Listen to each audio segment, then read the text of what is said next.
what I wanted to discuss today with you and focus on my intervention is on a digital transformation in connection with the energy security as well. And as we all know, the COVID-19 has sped up so many things when it comes to digital tools, digital services, and etc. And the legislature parliament is not left behind.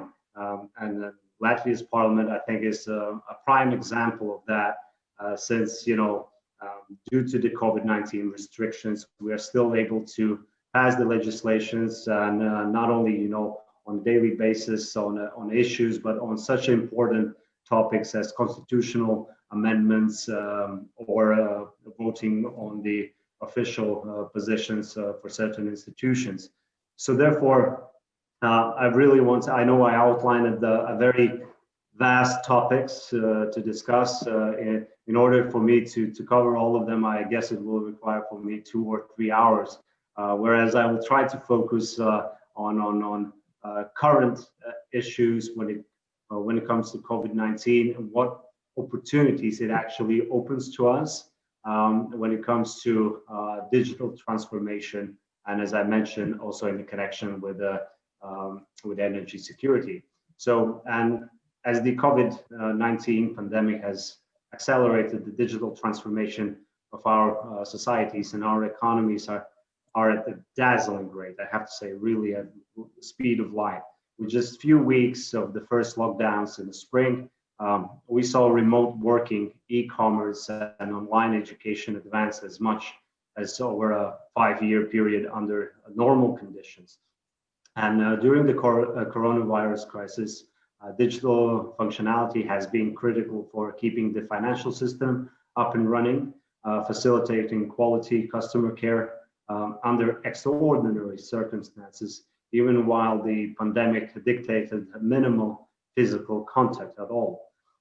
This represents a sign of, in my view, a success for the EU digitalization efforts. The accelerated adoption of digital channels, electronic payments, and remote working all represent trends that pre-existed the coronavirus. To a large degree, they are here to stay. And I think these societies more and more adapting to the new normal.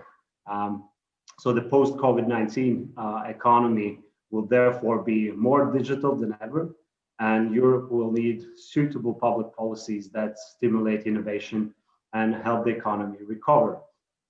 Thus, the digitalization can help the post-COVID European economies to become greener, and that comes in line with the new Green Deal and also the obligations for instance, in case of Latvia, where we are determined to deliver 2050 also deliverables. So when it comes to Green Deal objectives. So the worldwide, we see the transition to digital economy is regarded as a key front in the struggle for the global CO2 reductions, with advocates of digital technologies pointing to their contributions to more sustainable economic models, new pathways for industrial growth, and far-reaching lifestyle changes as well. The EU clearly ascribes to this view, emphasizing the various roles emerging technologies, including digital, can play decarbonization of energy system, transport, and smart climate neutral communities. And digitalization will be, I think, a key factor in the success of the European Green Deal by, for example, tracking when and where electricity is most needed. We can increase energy efficiency and burn less gas, oil, and coal. And with data gathered from devices connected through the Internet of Things, processes in construction and industry can be streamlined to use less resources. It is also it also is a regional project, such as large infrastructure development project in Rail Baltic, which aims to interconnect the Baltics with the rest of the EU via Poland, that will have a significant short-term and long-term effect in achieving the goals for greener Europe via ensuring the move towards increased rail freight cargo and of speeding up economic recovery. So particularly when it comes to Rail Baltica, it will surely play a key role in both helping the Baltic economies weather the current storm, but also in providing sustained investment stimulus towards medium and long-term economic and social recovery, with induced investment demand in the areas of urban real estate, regional infrastructure, logistics, and industrial activity, as well as joint development of other infrastructure and systems such as road, air, maritime services, communications.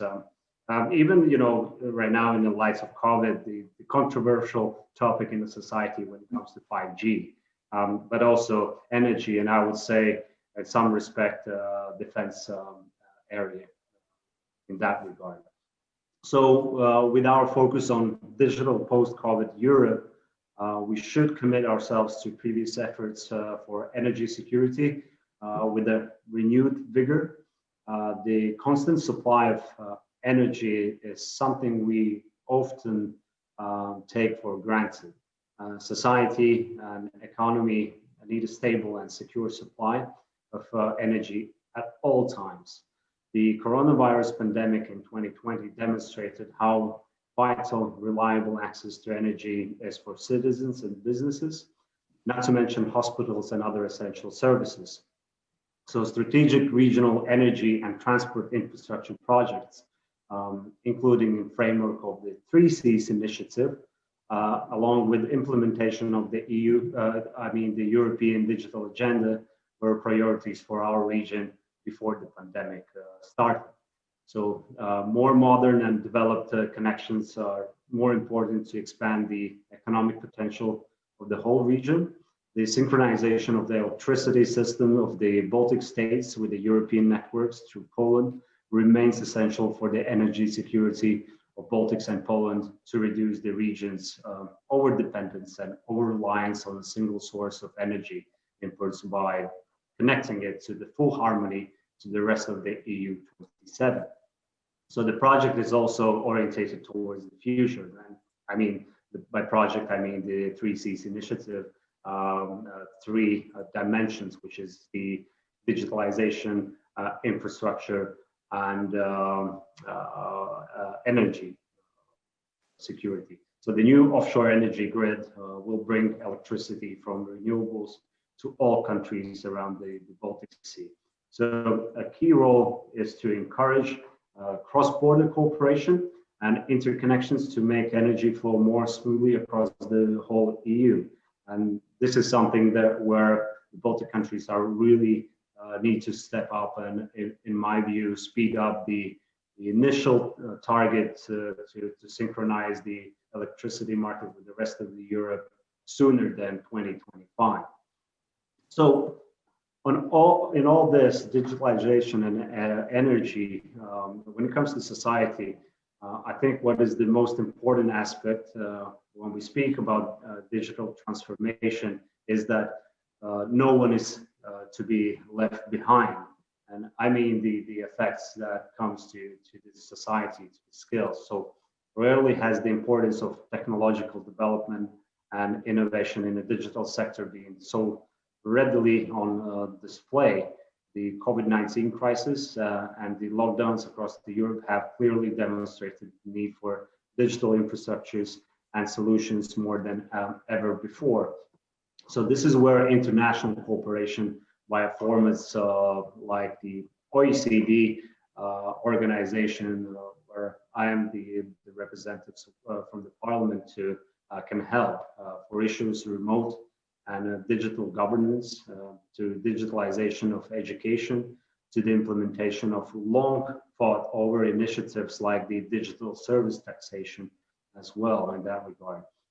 So particular attention, however, should be paid to avoiding the growth of inequalities and the creation of digital divide. So the digital skills should be developed, and the investment is not only should be diverted to infrastructure, but also to the to the individual's skill development as well, to use the newly available tools and services. So adequate infrastructure and tailored solutions should be made available, in particular to small and medium enterprises and education. So the crisis cast a bright light on deep inequalities, not just in who has devices and sufficient bandwidth, which are critical important, but also who has the skills to self-direct their learning and whose parents have the time to spend helping. So it became a stark reminder of the critical importance of school, not just as a place of learning, but of socialization, care, and coaching of community and shared space. So digitalization must generate a noticeable benefit for people. So therefore, in addition to the development of digital technologies and digital skills, we also need to take ethical, legal, and social political aspects into account. So smart regions, which means connected regions, should lead to citizens directly benefiting from the advantages of comprehensive digitization. And if we learn anything from the distant and not so distant past revolutions, like the Industrial Revolution, this progress must be carried out at the same pace.